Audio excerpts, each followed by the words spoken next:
Amém. Abra sua Bíblia em Hebreus,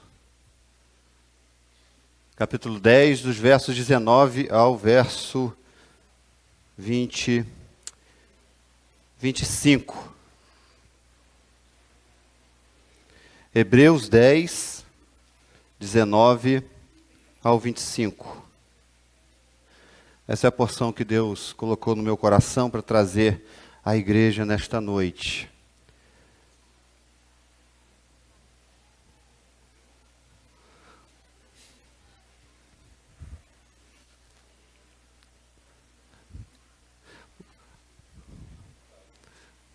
Quase que cai o copo aqui, dou um banho na Silvana.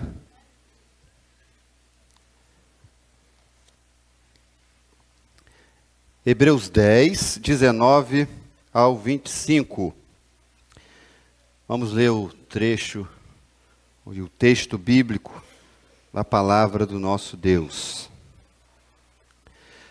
Tendo, pois, irmãos, intrepidez para entrar no Santo dos Santos, pelo sangue de Jesus, pelo novo e vivo caminho que Ele nos consagrou pelo véu, isto é, pela sua carne, e tendo grande sacerdote sobre a casa de Deus, aproximemo-nos com sincero coração em plena certeza de fé, tendo o coração purificado de má consciência e lavado o corpo com água pura.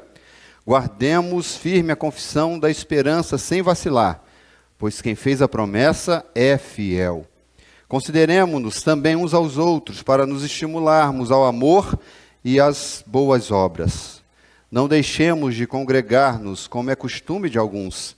Antes, façamos admoestações, e tanto mais quando vedes que o dia se aproxima. Amém, amados? Então, esse é o texto que a gente vai estar meditando nesta noite. Dá um clique aí, Maico, por favor. E a gente vai estar fazendo três perguntas. Três perguntas que são importantíssimas, que nós precisamos responder ainda nessa noite. São três perguntas que você precisa responder para si mesmo ainda nessa noite. Primeiro, como estou com Deus? Como você está com Deus? Como eu estou com Deus? Como nós estamos com Deus? Segunda pergunta que nós precisamos responder. Segunda pergunta, como estou com o meu irmão? Como estou com Deus? Como estou com o meu irmão? E a terceira pergunta que nós precisamos responder nessa noite, como estou com a igreja de Deus? Como estou com Deus, como estou com o meu irmão e como estou com a igreja de Deus? Eu penso que essas três perguntas se encaixam perfeitamente nesse texto que nós lemos nessa noite. Perfeitamente. E a grande ideia que eu tirei para a gente pensar nessa noite é de que Jesus nos garante privilégios, porém exige responsabilidades em nosso caminhar com Ele. Vou repetir, Jesus nos garante privilégios, porém, Ele exige responsabilidades em nosso caminhar com Ele. Isso é fato, amados. E nós vamos ver dois pontos aí. Os privilégios concedidos por Cristo, e nós vamos ver também o segundo ponto, que é a nossa responsabilidade ao caminhar com Deus. Então vamos focar nessa noite essas duas grandes verdades. Os privilégios que foi concedido a nós e a responsabilidade que nós temos diante de Deus para caminhar com Ele. Tá ok? Dentro desse prisma, não é? De que Ele nos garante esses privilégios. E Ele então nos exige responsabilidades. Então nós vamos ver, amados, que o primeiro privilégio concedido por Cristo, dos versos 19 a 21, está aí. Ele nos deu acesso ao Pai. Olha o texto ao qual nós lemos, o verso 19. Tendo, pois, irmãos, intrepidez para entrar no Santo dos Santos pelo sangue de Cristo, sangue de Jesus. Nós podemos hoje, amados, ter o privilégio de ter acesso a Deus através de Cristo. E essa palavra é muito forte, né? Tendo, pois, irmãos, intrepidez. Aqui a ideia é, tenha coragem, tenha ousadia de entrar na presença de Deus, porque aqui a ideia do santo é fazendo uma referência mesmo, tanto o tabernáculo quanto o templo. Os dois haviam ali nesses dois lugares, primeiro o tabernáculo, depois passou o tabernáculo, veio a questão do templo, e ambos tinham um lugar que para o judeu era o Santo dos Santos, aonde anualmente se fazia o quê? Oferta ali de sacrifício para os pecados serem perdoados. E é um local santo, que ninguém poderia entrar a não ser o sumo sacerdote. Então, quando a palavra de Deus, quando o autor aos Hebreus nos diz que nós podemos ter ousadia para entrar no Santo dos Santos, ele está dizendo de que nós temos acesso agora ao Pai. Não existe mais intermediador entre o homem e Deus, a não ser Jesus, porque ele diz que é pelo sangue. O verso 19 vai dizer isso. Nós podemos entrar com ousadia, com intrepidez no Santo dos Santos, pelo sangue de Jesus. Ou seja, esse acesso não é um acesso em que você faz de outra forma, a não ser pelo sangue de Cristo. Ou seja, o autor aos Hebreus está escrevendo para um povo que tinha muita familiaridade com o judaísmo. Por isso, é uma carta aos Hebreus. E naquele tempo havia ou estava acontecendo algumas situações de guerra mesmo, de perseguição. E aqueles homens, mulheres da igreja, eles estavam deixando o cristianismo, né, e indo para o judaísmo novamente, ou voltando. Outros estavam até mesmo ficando sem querer ir à igreja, ou cultuar a Deus, e outros estavam vivendo por aí de qualquer jeito. O autor então chama eles à responsabilidade, que não é necessário mais outro sangue de animal algum, não precisa mais. O único sangue que nos leva a ter acesso a Deus é o sangue de Jesus. O sangue de animais não é suficiente. Até mesmo o próprio escritor aos Hebreus vai dizer, os versos anteriores, que o sangue, né, de animais, ele não foi suficiente para cumprir. Por quê? Porque eles precisavam anualmente voltar para poder fazerem sacrifício, para terem os seus pecados perdoados. É como se juntasse os pecados do ano inteiro, não é? E aí chega lá e faz o sacrifício para perdoar esses pecados externos. Porque até então, amados, a consciência, o interior não era colocado aqui como perdoado. Por quê? Porque era insuficiente. O sangue de animal era insuficiente. E o sangue de Jesus aqui, então, nos dá livre acesso ao Pai. O sangue de Cristo, então, nos torna possível a todo ser humano de adentrar em lugares que antes era impossível de entrar. Era impossibilitado de entrar.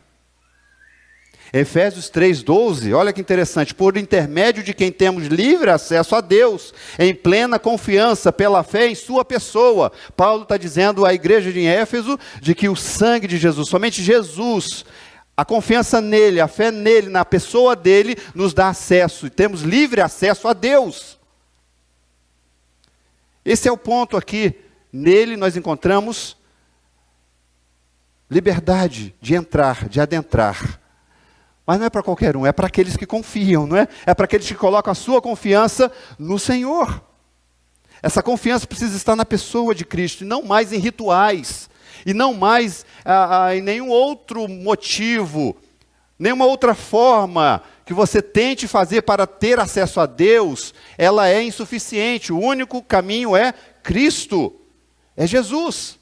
E ele prossegue aqui, dizendo que esse caminho é através do quê? Do novo caminho. Verso 20, pelo novo caminho. Ou seja, é um caminho exclusivo, diferente. É um caminho que é novo, é novidade. Eles estavam experimentando aqui, amados, uma novidade para acessar a Deus. Não mais por intermédio de sacrifícios de animais, mas agora por uma novidade que é o próprio Cristo, aquele que estava andando entre eles, que andou entre eles, melhor dizendo, aquele que foi para a cruz. Jesus. Isso é algo novo, é exclusivo. E ele é novo, é também o que? Vivo. Ele é eficaz. Vivo no sentido de ser permanente. Não precisa mais ser anualmente agora, uma vez por todas. Quando confiamos a nossa vida em Cristo, Ele já cumpriu cabalmente, de uma vez por todas. Foi eficaz a obra de salvação de Jesus por nós. Por isso que nós acreditamos que nós não perdemos a salvação. Nós não perdemos porque aquilo que Cristo fez por nós na cruz foi eficaz. Foi permanente, foi para sempre. Eu e você não precisamos mais anualmente fazer nenhum outro tipo de sacrifício. Jesus já fez o sacrifício por nós. Ele tomou sobre si os nossos pecados. Ele tomou sobre si as nossas dores. Ele tomou sobre si a enfermidade do nosso coração. E nele nós encontramos paz. E nele nós encontramos salvação. E nele nós encontramos vida eterna. Pelo sangue de Cristo. Pela vida de Cristo, pela obra de Jesus. Nós encontramos então acesso ao Pai, através da obra de Jesus Cristo. João 14,6 vai dizer que eu sou o quê? O caminho, a verdade e a vida. Talvez o escritor aos Hebreus tinha esse texto em mente, quando disse que esse caminho é novo e é vivo, porque o próprio Cristo é o caminho, é o acesso de um caminho verdadeiro, de um caminho de vida. Por isso, amados e amadas, eu não sei se de repente você tem buscado um caminho diferente que não seja Cristo. Você precisa nessa noite entender de que o único caminho é Jesus. De que a única verdade é essa, de que Ele nos tornou, Ele nos deu acesso livre ao Pai. Livre ao Pai. E o segundo ponto desse privilégio concedido por Cristo é de que nele nós encontramos um intercessor junto ao Pai. Olha o que o texto vai dizer.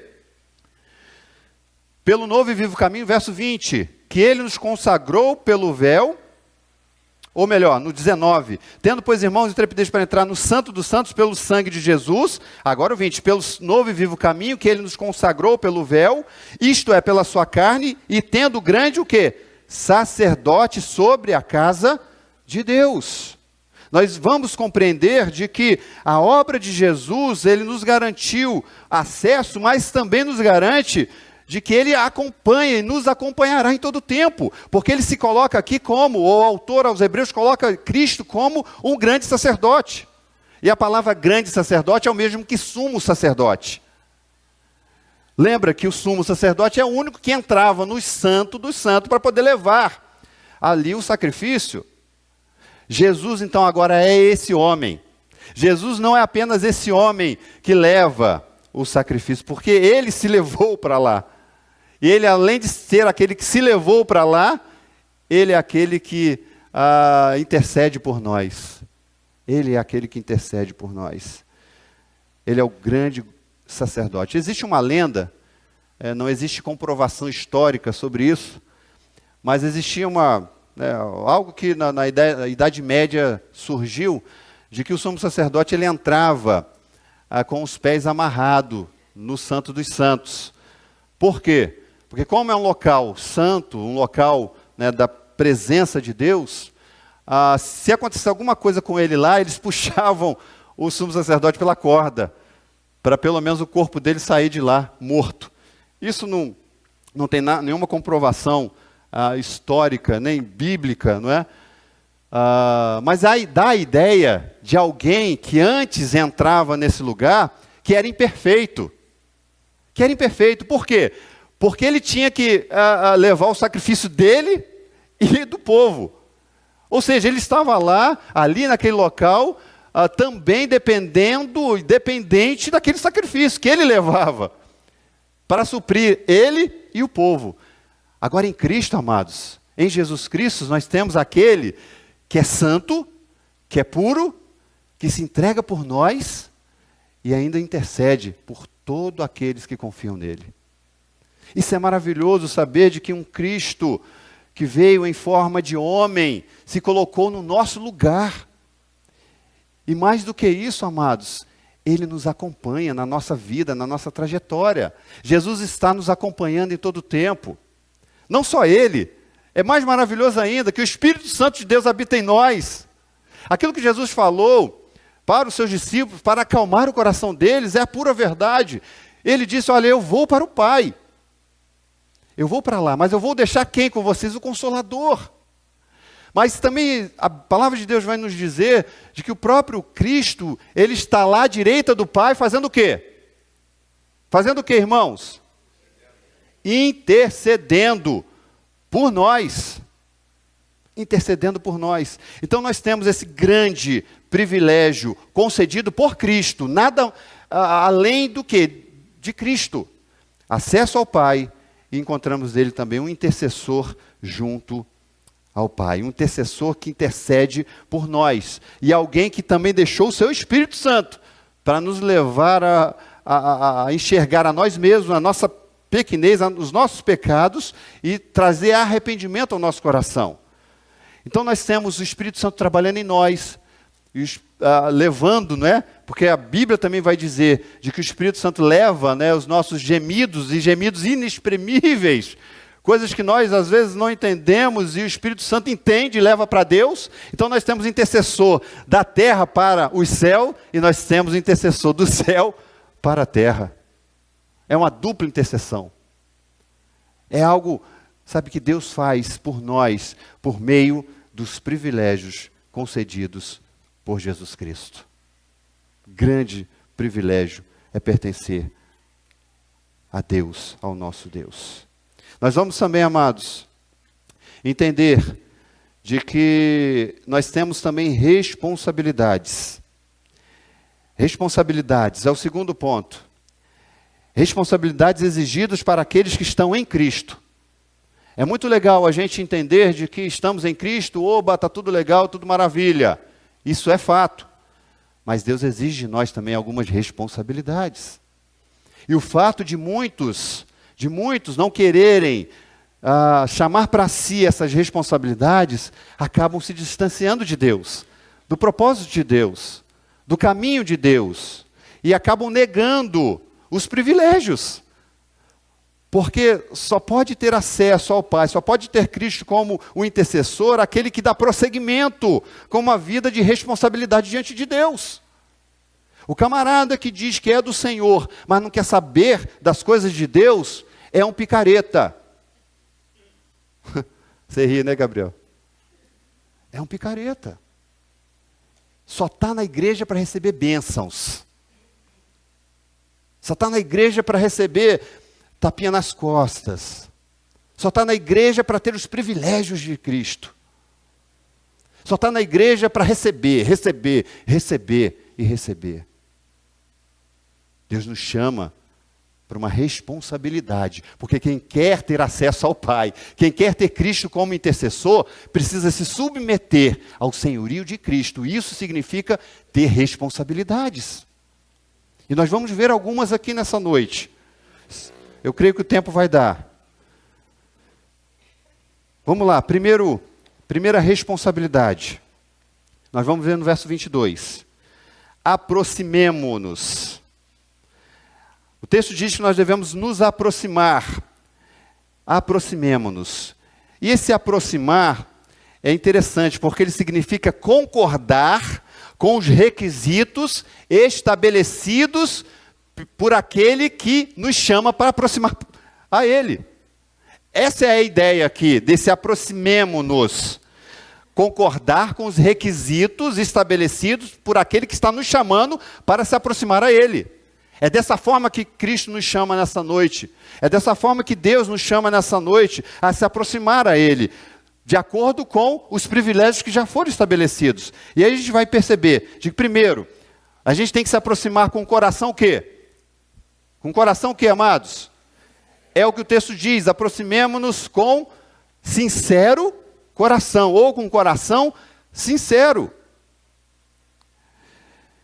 Irmãos, aqui está claro, o texto está querendo nos dizer sobre um valor que existe se nós não cuidarmos, que é a falsidade ou a falsificação. O contrário de um coração sincero é algo falso, de duplo comprometimento, de uma mente dividida. Numa palavra mais conhecida, hipocrisia. Deus não quer que nos aproximemos dele com hipocrisia. Essa é a ideia. Porque todas as vezes que queremos nos aproximar de Deus com hipocrisia, Deus não recebe a nossa visita. Deus não se aproxima de nós. Deus não aceita hipocrisia. O que é hipocrisia? Hipocrisia significa aquele que replica. A ideia, o sentido aqui é esse, aquele que replica. Ela aparece 7 vezes, a palavra hipocrisia aparece 7 vezes nos evangelhos. E aparece 20 vezes a palavra hipócrita. E todas as vezes que aparecem a palavra hipócrita ou hipocrisia, todas elas com cunho negativo. Todas elas de forma negativa. E todas essas 20, sobretudo, é Jesus exortando os religiosos do seu tempo. Aqueles que estavam falando uma coisa e fazendo outra.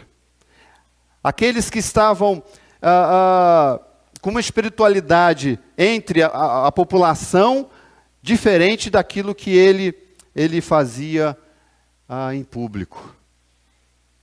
Era que a ostentação, eles ostentavam no meio do povo aquilo que eles não eram no seu particular. Hoje em dia a gente tem aí o funk ostentação, né? Nesse tempo aqui existia o crente ostentação, né? Ostentava uma vida religiosa. Eu creio que nos dias de hoje também tem um crente ostentação. Ostenta. Não, eu sou religioso, né? Eu vou à igreja. Ostenta, não é? Não, eu tenho uma vida moral intacta. Ostentação isso. Eu pecar, jamais, eu sou santo. Jamais alguma coisa, sabe, eu sou puro, eu não faço nada de errado diante de Deus. É o crente ostentação. Que ele, na verdade, ele está replicando uma imagem. O Daniel ontem colocou uma imagem que eu achei interessante, né? Quando você acorda, tem algumas máscaras ali, o rosto desfigurado, e você tem algumas máscaras. Ele estava ali aplicando de outra forma, né? Mas dá para entender também um pouco isso aqui, né? Você usar máscaras, né? Você é uma coisa com alguns, né? Com outro grupo você é outra, em casa você é outra, na igreja você é outra. Essa palavra foi usada para os artistas, né? Para o pessoal do teatro, que representa alguém, que representa uma figura, né? Que representa um papel. Meus amados, Deus não quer que nos aproximemos a Ele representando papel algum. Deus não quer isso, Deus não se agrada disso. Nós temos que ser sinceros diante de Deus. Se pecamos, pecamos. E nos aproximamos diante de Deus com o coração quebrantado. Você não precisa, sabe, ser ou fazer algum tipo de papel ou encenar para, sabe, as pessoas te aceitarem também, não. Você não precisa disso, por quê? Porque Cristo Ele é suficiente para você. E nele você encontra a identidade cristã, está nele. Nós não precisamos e nem podemos buscar outra identidade a não ser a identidade de Cristo em nós. Sem hipocrisia. Sem hipocrisia. E a beleza do Evangelho é legal por isso, porque o Evangelho nos aceita. O Evangelho nos aceita, Cristo nos aceita pelo seu Evangelho. E nós somos aceitos, como somos, porque a partir daí, Ele começa a transformar a nossa vida. Ele começa a transformar o nosso coração para ser um coração transformado.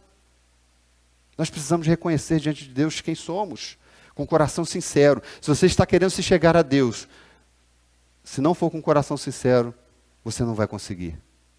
Sendo autêntico, sendo quem você nasceu para ser, quem Deus criou você para ser. Com imperfeições? Sim. Mas redimido no sangue de Jesus Cristo. Com seus pecados perdoados no sangue de Jesus Cristo. Com o coração inclinado para pedir perdão todas as vezes que falharmos com o nosso Deus. Não use máscara, não seja religioso. Esteja aqui, com o coração aqui. Esteja onde você estiver, com o coração totalmente pleno. Porque Deus conhece o seu coração. A gente pode até achar que algumas pessoas não conhecem, mas a gente não pode esconder de Deus quem nós somos. Segundo ponto que nós precisamos nos aproximar de Deus é com plena certeza de fé. Olha o que Romanos 5 vai dizer. Tendo sido, pois, justificados pela fé, temos paz com Deus, por nosso Senhor Jesus Cristo, por meio de quem obtivemos acesso pela fé, e esta graça no qual agora estamos firmes, e nos gloriamos na esperança da glória de Deus. Tem que ter certeza de fé. Eu gostei muito de um comentário que foi feito, né, sobre esse termo, a plena convicção de fé. Significa que ela enfatiza que é somente quando confiamos em Cristo, que realizou a obra sumo sacerdotal, que dá acesso a Deus. Nós podemos nos aproximar de Deus, somente dessa forma. Além de um coração puro, nós precisamos nos aproximar de Deus também com plena certeza de fé, com convicção daquilo que Ele fez por nós. Se nós não temos convicção da obra de Cristo, nós estamos negando a obra de Cristo. Tem que ter convicção. Hebreus 11:6, ora, sem fé é impossível agradar-lhe, porque é necessário que aquele que se aproxima de Deus, creia que Ele existe. Nós precisamos, amados, crer que Deus existe, aquilo que Ele fez na obra é verdadeiro, na obra da cruz é verdadeira. Tem muita gente que vive negando isso, ou não dando muito crédito àquilo que Cristo fez. Todos os dias nós devemos agradecer a Deus pela obra da cruz. Todos os dias nós devemos pensar na obra da cruz, porque se nós deixarmos de pensar na obra da cruz, a nossa mente vai vagar para outras obras que não é a da cruz. É um exercício que eu tenho feito todo dia, tenho buscado fazer. Pensar na obra de Cristo na cruz do Calvário, morrendo e ressuscitando por mim. Isso precisa gerar convicção na minha vida e na tua vida também. Porque o acesso só foi obtido através dessa verdade. E se essa verdade não fala profundamente ao nosso coração, o efeito dela em nós, ele não é completo. Um outro aproximemos aí, com o coração também o quê? Purificado da má consciência. Aqui o autor nos encoraja, assim como encorajou os seus leitores primeiro, a nos aproximarmos não mais com uma consciência culpada, pois o sangue de Jesus aspergido em nós nos purificou. Por isso que você pode andar de cabeça erguida. Você pode andar de cabeça erguida, porque o mérito de Cristo elevou nossa condição moral. O mérito de Cristo elevou a nossa condição moral, amados. Isso significa que eu posso compreender de que Deus também alcançou a minha consciência, ela também foi alcançada na cruz de Cristo. O ser não apenas externo foi alcançado, mas o interior também foi purificado. Eu escutei uma pessoa conversando, né, sobre essa questão da corrupção, e a gente entrou no assunto de que a corrupção está até mesmo em nós aqui, né, na ponta, não só naqueles que estão lá na política. Porque tem muitos que aqui também reclamam da política lá, mas aqui também subornam, aqui também falam mentira, enfim. Aí essa pessoa virou para mim e disse, todos nós fazemos isso, todos nós. O que ela quis dizer com isso? Você é crente, você também faz. Não é? A grande diferença, amados, é de que nós temos um sumo sacerdote, alguém que recebe o perdão pelos nossos pecados e não se lembra mais. Mas é possível também ter uma vida, uma mente, uma consciência purificada pela palavra de Deus, porque Cristo também nos purificou. O pecado, como já foi dito, ele precisa ser acidental. Você não pode mais viver pecando e nem no pecado. O pecado é acidental. É possível sim, pela palavra de Deus, nós termos a nossa mente e o nosso coração purificado pela palavra.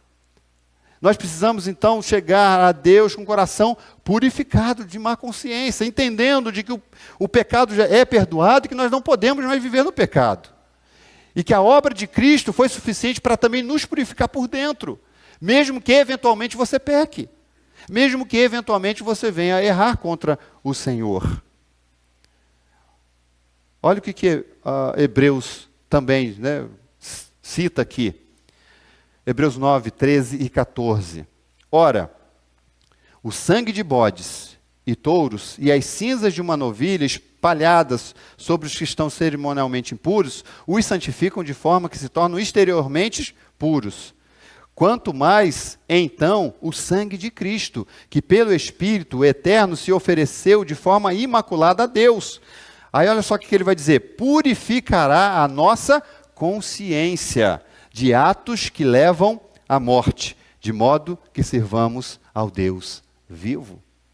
Ou seja, é possível sim ter uma mente pura diante do Senhor. É possível sim ter uma mente que não seja poluída, por mais que vez por outra ela insiste em querer fazer aquilo que é errado.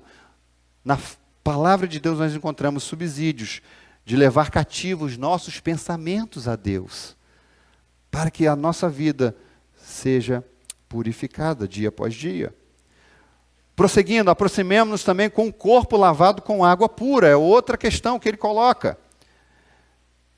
Sincero coração, plena certeza de fé, coração purificado, da má consciência e lavado com o corpo com água pura. Era costume na época de todas as vezes que o sumo sacerdote ia, e até mesmo o sacerdote, entregar a oferta, ele se banhava primeiro, ele se lavava, ele tomava banho antes de fazer isso e também depois. A ideia aqui é nós fomos lavados, né, por dentro e também por fora, pela obra santificadora do Espírito Santo de Deus. Então nós podemos aproximar de Deus? Sim, mas através desses requisitos, não é? Através dos requisitos de um sincero coração, de uma certeza da fé, de um coração purificado de má consciência e lavado com o corpo e com a água pura. E aí nós vamos passar, amados, para o outro ponto, que é, guardemos também, ou guardemos firme a confissão da esperança. Verso 23. Verso 23. Dentro das responsabilidades que nós temos diante do Senhor, nós precisamos também guardar firme a confissão, da esperança, sem vacilar, pois quem fez a promessa, ele é fiel.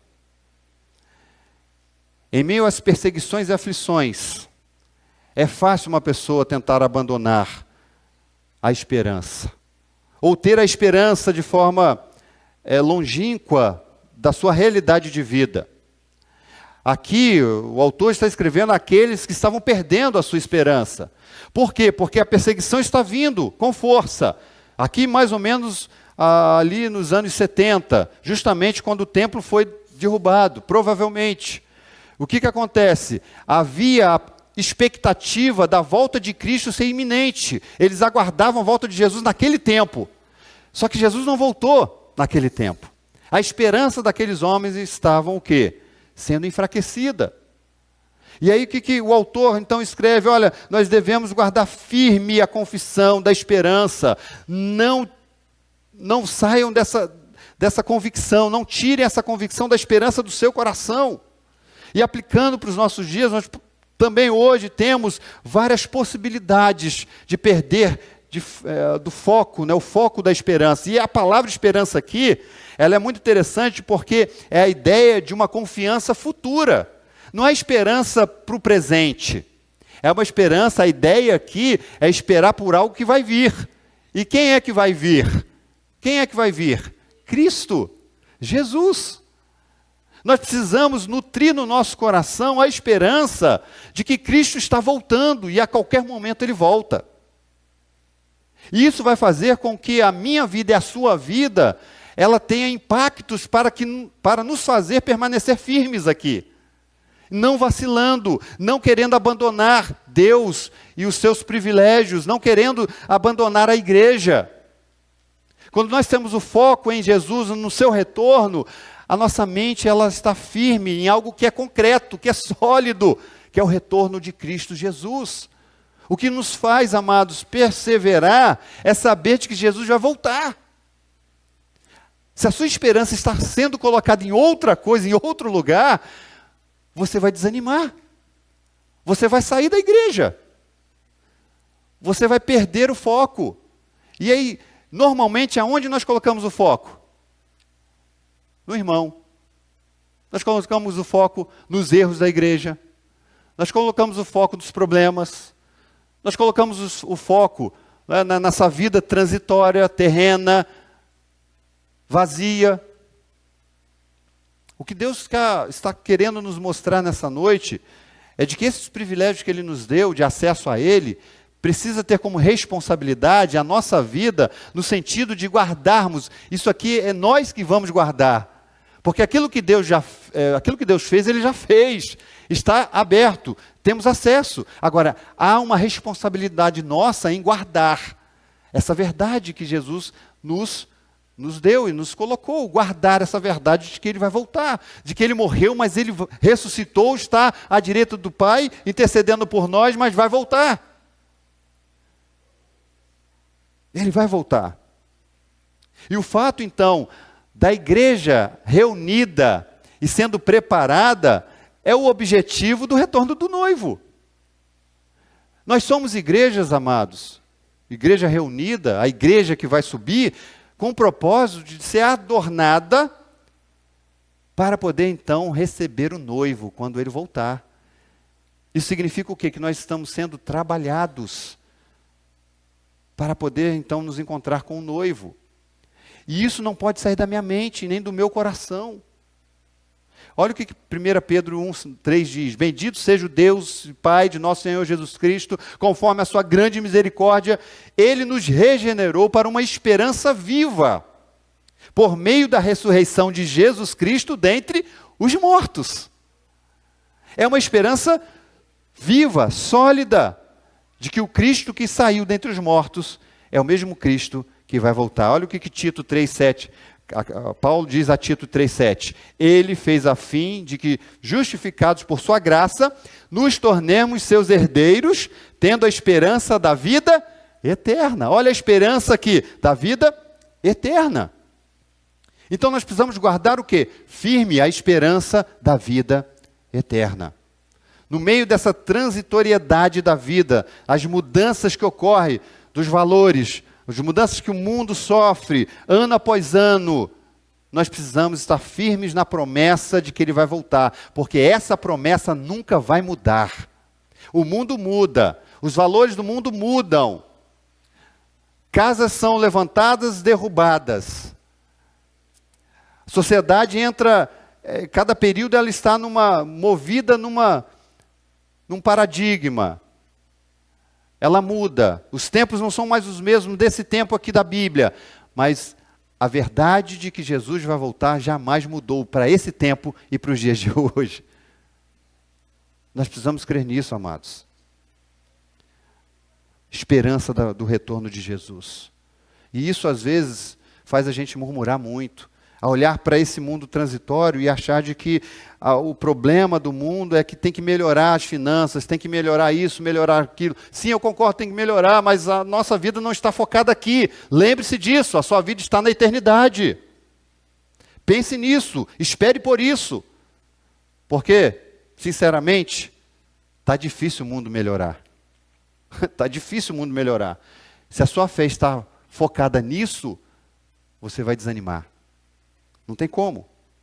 Terceiro, nós precisamos também, como responsabilidade nossa, considerar-nos.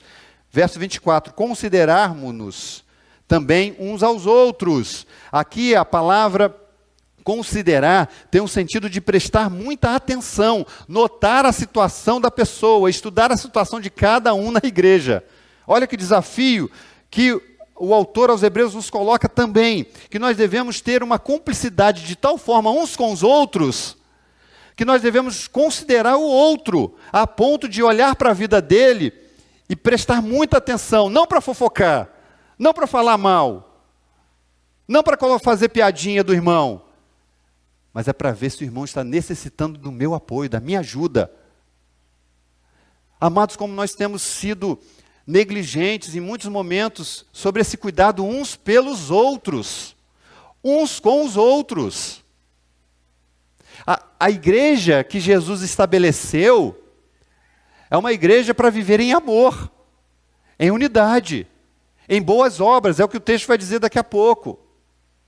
É uma igreja que ela é diferente num contexto onde muitos aqui são diferentes uns dos outros, mas elas precisam viver considerando uns aos outros. Antes de você ter algum juízo do seu irmão, você precisa considerar, ou seja, olhe para ele, vê se aquilo que ele está fazendo, de repente contra até você, não está dentro de um contexto em que você pode ajudá-lo a resolver esse contexto. Só que às vezes a gente não considera, às vezes a gente entra com sola, me desculpa a expressão. Na igreja do Senhor não existe sola, existe amor. Na igreja do Senhor nós precisamos nos considerar uns aos outros. Uns aos outros. E a palavra aqui, em destaque, que eu quero ainda ressaltar com você, é a questão do estímulo, né? Consideremos-nos também uns aos outros para o quê? Esse considerar tem um propósito, nos estimular. Estimular a quê? Estimular ao amor e às boas obras. Você é responsável pelo seu irmão, para ajudá-lo a amar mais a cada dia. É interessante porque às vezes essa questão, né, de considerar e de estimular fica apenas voltada para o pastor. O pastor tem que fazer também a parte dele. Mas o texto aqui está dizendo que os irmãos precisam fazer entre si também. Não é depender só da liderança. Isso aqui tem que partir de nós, esse estímulo ao amor e boas obras. Estimular ao amor e boas obras significa que não iremos amar e praticar boas obras naturalmente. Isso é uma verdade. Isso não vai acontecer naturalmente. Por isso que ele usa esse termo. Precisa ter estímulo. Muitas vezes precisa ter provocação da nossa parte, no sentido de buscar estimular, buscar fazer a nossa parte em amar e ajudar o outro a amar também. Isso não é natural. Porque o pecado que ainda estamos inseridos, ou habita ainda em nós, ele sempre puxa para baixo. Então nós precisamos, amados, entender isso. Amar o irmão. Tornar esse amor prático através de boas obras. Amar uns aos outros. Porque a igreja que o Senhor estabeleceu foi uma igreja para que os seus membros se amem mutuamente e pratiquem boas obras uns para com os outros. Uns para com os outros. É inadmissível que entre irmãos tenham pessoas que não se falam. É inadmissível. Se isso existe em nós, é porque nós estamos pecando contra Deus. Estamos em pecado contra Deus. Se estamos tratando o irmão com desprezo, estamos pecando. E não estamos sendo conhecidos como discípulos de Jesus, porque a palavra de Deus vai dizer isso. Que nós precisamos ser conhecidos como discípulos de Cristo, se fizermos o quê? Amarmos uns aos outros. Amarmos uns aos outros. Isso aqui precisa ser, amados, toda reunião nossa, precisa ser um tempo de, sabe assim, de regozijo diante do Senhor. Mesmo no meio das diferenças. A gente precisa ter, sabe, o coração aberto de chegar aqui e sermos nós mesmos, uns para com os outros, sabendo que não vamos ser julgados, mas vamos ser ajudados para sermos melhores para o Senhor. Se isso não tem sido realidade na minha vida e na sua, é tempo de reflexão nessa noite. Se nós não estamos estimulando uns aos outros aqui, precisamos buscar fazer isso, porque a Bíblia nos orienta a fazer isso. A Bíblia ordena-nos fazer isso. E por fim nós vamos ver a questão do outro verbo. Não deixemos de congregar-nos. É o quarto e o último, 25. Não deixemos de congregar-nos. Porque alguns estavam fazendo isso. É costume de alguns não congregar. Hoje em dia está muito séria essa questão de não congregar. Aqui a Bíblia é interessante que aqui fala, olha, nós não deixemos de congregar, como é costume de alguns, antes façamos demonstrações, tanto mais quando vedes que o dia se aproxima. É interessante que hoje em dia a coisa está sendo ao contrário. O dia do Senhor está se aproximando e as pessoas estão saindo da igreja, estão abandonando a igreja. É o contrário. A gente não pode deixar de congregar porque o dia se aproxima. Então, amados, nós estamos vendo uma inversão de valores. Eu escuto pessoas falando hoje que não é necessário mais ir para a igreja para cultuar a Deus. Ou para ser crente, não precisa ir mais à igreja, eu faço isso na minha casa. É um tolo engano isso. Eu peguei 2 depoimentos aqui que é muito normal os artistas estarem falando isso. E saiu aí uma reportagem do Justin Bieber. Existe ainda esse menino aí, né? Está um pouco aí fora da moda, mas existe, não existe? Então, Justin Bieber, teve um tempo que ele era estava aí na moda, bonitão, né? Meu Deus, olha só o que ele disse. O portal aí, Portal Terra, ele afirmou que não precisa ir à igreja. Ele não precisava ir à igreja para mostrar a sua fé. E em vez disso, ele diz o seguinte, ele prefere conversar diretamente com Deus. Muitas pessoas que são religiosas se perdem. Elas vão à igreja apenas para ir à igreja. Não as estou desrespeitando, disse ele. Mas para mim, o foco é a oração e falar com Deus. Eu não preciso da igreja para isso, disse o cantor. Justin Bieber. A outra pessoa, outra personalidade é a Caroline Selico. Conhece? Quem conhece? É esposa do? É ex, né? É ex. Na época que era esposa. É a ex-esposa do Cacá. E ela disse o seguinte, ó. A igreja é a minha casa. A igreja é a casa dela, separou do marido, a igreja está dividida. A igreja é minha casa, ela disse. É onde a gente tem paz. Ela afirmou em outra entrevista que não sente mais vontade de ir à igreja, pois já é seguidora e aprendeu o que fazer. E ela comenta que agora pensa em seguir com as próprias pernas. E na entrevista que ela deu ao Jô Soares, ela mostra estar tão longe da palavra de Deus que diz ser pastora do Cacá. Pastora. Eu procurei a veracidade disso, né? E tá lá mesmo. Teve um que foi retirado não sei se foi o dela ou do Bieberzinho lá. Mas estava lá, gente. Esse pessoal está falando muita coisa na internet, na mídia. As pessoas, falam bastante coisa. Mas a palavra de Deus diz aqui, amados, que nós devemos fazer admoestações, exortações, com o propósito de quê? Com o propósito de ministrarmos uns na vida dos outros. Aqueles que são mais maduros na fé, eles precisam entender de que aqueles que são mais imaturos precisam de mais cuidados. Nós precisamos, amados, tomar cuidado com isso. Com essa onda de pensamento de que a gente pode viver sem ir à igreja. A igreja foi estabelecida por Cristo. O apóstolo Paulo escreveu cartas às igrejas, pelo menos 13, ou um pouco mais. Apocalipse vai dizer sobre 7 igrejas que existiam aonde? Na Ásia. Igreja, igual a nossa igreja.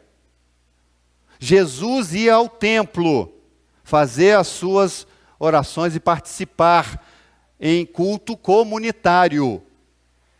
Por que a gente ainda insiste com esse negócio de ser crente fora da igreja? Por que as pessoas insistem nisso? Nós precisamos, amados, então compreender de que ser igreja é essencial daqueles que foram alcançados por essa graça maravilhosa. Eles são inseridos na igreja. E a gente vai entender a igreja de dois formatos. Um argumento, né, das pessoas é o seguinte: não, quando fala igreja, é a igreja invisível, é a igreja que vai para o céu. Ok. Mas a igreja militante também foi criada, sobretudo foi criada por Cristo, ainda de forma embrionária, como a gente fala no seminário. sobre esta pedra edificarei a minha igreja, naquele diálogo com Pedro, que a igreja católica torceu isso, mas ela foi criada com os seus apóstolos. E eles então deram prosseguimento à igreja do Senhor. Ela existe. E nós precisamos estar congregando na igreja. Olha que interessante que o Philip Yancey disse. E ele nos dá 4 motivos para irmos à igreja. Primeiro, eu vou à igreja por causa do seu dono. Nós precisamos vir à igreja por causa do dono dela, que é Cristo. Segundo, eu vou à igreja por causa dos meus irmãos. Não tem como você ser igreja se não estar se relacionando uns com os outros. É impossível. O C.S. Lewis ele vai dizer uma coisa também muito interessante. Eu me aborrecia muito com os hinos, que considerava poesias de 5ª categoria com a música de 6ª categoria. Mas com o passar do tempo, percebi o grande mérito disso. Reconheci que os hinos estavam sendo cantados com zelosa devoção por um velhinho, santo de botinas, do banco ao lado. Então, percebi que não era digno de limpar nem as botas daquele senhor que senta ao meu lado. Isso nos tira de nosso orgulho solitário. Estar junto com os irmãos, ver a devoção dos nossos irmãos, isso, sabe, agrega a nossa fé, ver que o irmão passa pela situação que eu passo também, a gente está junto nessa, a gente vai conseguir vencer junto nisso.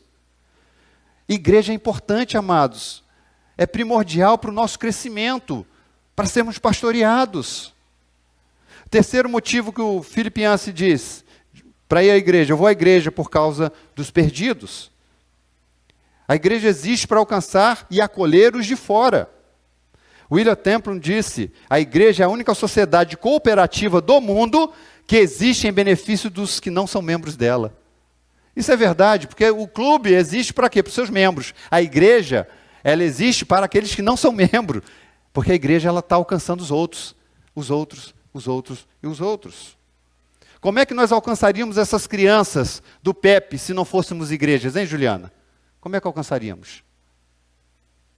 Como foi lindo ver essas crianças aqui, e não sei se vocês repararam, os pais ali tirando foto, eu falei, meu Deus, essas pessoas de repente nunca iriam numa igreja se não fosse um trabalho como esse. Nós não temos ideia do que Deus vai fazendo através desses pequeninos que estão falando os versículos bíblicos, conhecendo a Deus. É igreja isso, amados. O karatê, João, tem muita iniciativa esportiva nesse sentido, não é social, ok, tira o pessoal da droga, tira, mas não salva a alma delas. Não salva. A igreja não salva, quem salva é Cristo, mas a igreja é a representante de Deus aqui na terra. E nós precisamos amar a igreja, porque Cristo ama a sua igreja, e Cristo vai voltar para buscar a sua igreja. E por último ele diz que a igreja, ele vai à igreja, e precisamos ir à igreja por causa das minhas necessidades. E por último, ele olha que nós precisamos uns dos outros. Nós precisamos ter comunhão uns com os outros, para estabelecer uma fé sólida. Sólida. Paul Tournier, ele diz o seguinte, existem apenas 2 coisas que não podemos fazer sozinhos. Quem lembra? A primeira, casar. E a segunda? Ser cristão. 2 coisas nós não podemos fazer sozinhos, casar e ser cristão. Não existe cristão sozinho, solitário. Não existe. É qualquer outra coisa, menos cristão. Menos cristão. E eu vou terminar com essa ilustração, que é muito interessante, você deve conhecer, mas vale a pena a gente ressaltá-la nessa noite. Um frequentador de igreja escreveu para o editor de um jornal e reclamou que não faz sentido ir à igreja todos os domingos. Eu tenho ido à igreja há 30 anos, ele disse. E durante esse tempo, eu ouvi uns 3.000 sermões. Mas por mim mesmo, eu não consigo lembrar de nenhum deles, sequer um apenas. Assim eu penso que estou perdendo meu tempo, os pastores estão desperdiçando seu tempo, pregando seus sermões, estudando, aquela coisa toda. Essa carta, então, iniciou uma grande controvérsia na coluna Cartas ao Editor. Para prazer do editor-chefe do jornal, que por semanas foi recebendo e publicando cartas do assunto. Até que então escreveu este argumento. Eu estou casado há 30 anos. Lá vem bomba aí. Durante esse tempo, minha esposa deve ter cozinhado para mim umas 32.000 refeições. Mas por minha vida, ou por mim mesmo, eu não consigo lembrar do cardápio de nenhuma dessas 32.000 refeições que ela já fez. Mas de uma coisa eu sei. Todas elas me nutriram e me deram a força que eu precisava para fazer o meu trabalho. Se minha esposa não tivesse me dado essas refeições, eu estaria hoje fisicamente morto. Da mesma maneira, se eu não tivesse ido à igreja para alimentar minha fome espiritual, eu estaria hoje morto espiritualmente. E João Calvino diz, onde quer que vejamos a palavra de Deus pregada e ouvida com pureza, ali existe uma igreja de Deus, mesmo que ela esteja repleta de falhas. A igreja tem um dono.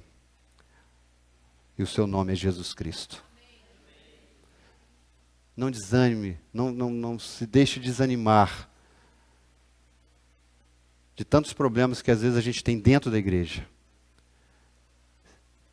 Se o seu desânimo é em relação a isso, você perdeu o foco de Cristo. Você perdeu o foco da esperança, da vida eterna. Feche seus olhos, vamos orar. Você nasceu para o Senhor, ou deveria viver para Ele. Jesus abriu acesso, deu acesso a essa verdade. E esse acesso que Ele abre, e essa intercessão que Ele faz por nós, é para que consideremos uns aos outros, e para que vivamos igreja nesse tempo. E que venhamos a estar congregando da vida eterna, aguardando o retorno do Mestre, do Senhor, do autor e consumador da nossa fé. Eu quero nessa noite orar por você, que tem se sentido enfraquecido, que tem entendido de que o foco da sua vida é outro, que compreendeu aqui nessa noite de que ainda não está tendo a sua vida entregue totalmente a Jesus, e por isso você não tem acesso ao Pai, se não for por Cristo,